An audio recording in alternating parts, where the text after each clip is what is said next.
You may have heard this before, but the SEC is the best conference in college football. Not only did last year's national championship game feature two SEC teams playing for it all, but the SEC dominated the NFL draft, again. The reigning national champion Alabama Crimson Tide led the way with 12 selections, including leading the way with 4 in the first round. The 12 draft picks is the most for Nick Saban and the most in program history. Alabama's previous record high was 10 in the 2017 NFL Draft and the 1945 Draft, although that went 32 rounds. The 12 draft picks is also a record high for any SEC program. Alabama has seen their entire starting defense from 2016 drafted into the league, and their 77 picks over the last 10 years are the most of any school. LSU and USC come in second and third, respectively, with 72 and 66. For the 12th straight year, the SEC led all conferences in selections with 53, tied for the third most by any conference since the draft went to 7 rounds in 1994.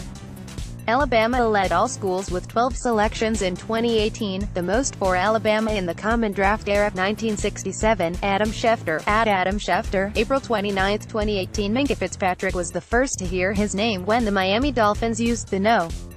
11 pick on him in the first round. 2 picks later, Washington took Daron Payne, who will be reunited with former defensive line mate Jonathan Allen in the nation's capital. Rashaan Evans went 22 to the Tennessee Titans, with Calvin Ridley going number 26 to the Atlanta Falcons, where he'll learn from Alabama's greatest product under Saban, Julio Jones. Ronnie Harrison went to the Jaguars in the 3rd round. John Hand went to the Lions and Anthony Averett went to the Ravens in the 4th round. Punter J.K. Scott went in the 5th round to the Packers. Sean Dion Hamilton went in the 6th round and will join Payne in Washington. Bradley Bozeman is the last Alabama player picked by Ravens general manager and Alabama alum, Ozzie Newsome, who went in the 6th round.